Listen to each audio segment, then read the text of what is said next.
നമുക്കിതെങ്ങനെ tasty ആയിട്ട് മാങ്ങാച്ചെടി ഉണ്ടാക്കാം നോക്കാം. അതിന് 2 വലിയ മാങ്ങ, കുറച്ച് പച്ചമുളക്, ഒരു ചെറിയ കഷ്ണം ഇഞ്ചി, കുറച്ച് കറിവേപ്പില, കുറച്ച് വെളുത്തുള്ളി, പിന്നെ നല്ലെണ്ണയാണ് ആവശ്യം. ഇനി മാങ്ങ ഇതുപോലെ നമുക്കൊന്ന് അരിഞ്ഞു കൊടുക്കാവുന്നതാണ്.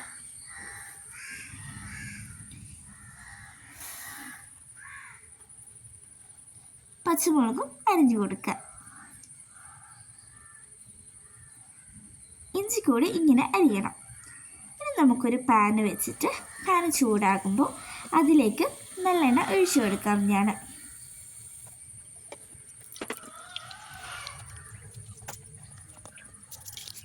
ഇനി ഇതിലേക്ക് കുറച്ച് കടുക് ഇട്ടിട്ട് കടുക് പൊട്ടുന്ന സമയത്ത് നമുക്ക് ഇത്തിരി പച്ചമുളക് ഇട്ട് കൊടുക്കാം. നമ്മൾ നേരത്തെ അരിഞ്ഞു വെച്ചത് പച്ചമുളകും,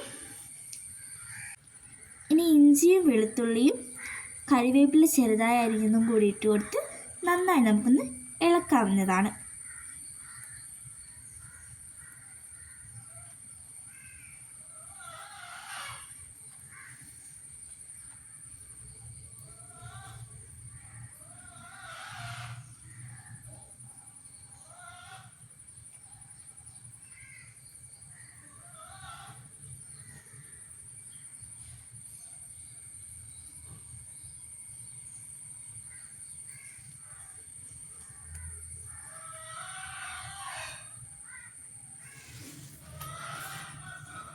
നമുക്കിനി വേറൊരു പാനിൽ കുറച്ച് നല്ലെണ്ണ ഒഴിച്ച് നമ്മൾ നേരത്തെ കട്ട് ചെയ്ത മാംഗോ ഇട്ടിട്ട് നന്നായി ഇളക്കി കൊടുക്കാവുന്നതാണ്.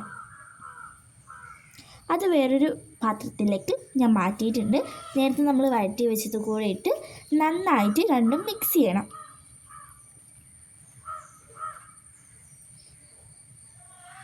ഇനി നമുക്ക് ആവശ്യമായ ഉപ്പ് ഇതിലേക്ക് ചേർത്ത് കൊടുക്കാം. ഉപ്പ് ചേർത്ത് നന്നായി ഇളക്കി കൊടുക്കണം. ഇനി ഇതിലേക്ക് നമ്മൾ മസാലപ്പൊടികളാണ് ഇടുന്നത്. മഞ്ഞൾപ്പൊടി, മുളക് പൊടി, പിന്നെ അച്ചാർ പൊടി നിങ്ങളുടെ കയ്യിൽ ഉണ്ടെങ്കിൽ ഇടാം, ഇല്ലെങ്കിൽ കുഴപ്പമൊന്നുമില്ല. അതിട്ട് നല്ല ടേസ്റ്റ് ഉണ്ടാവും.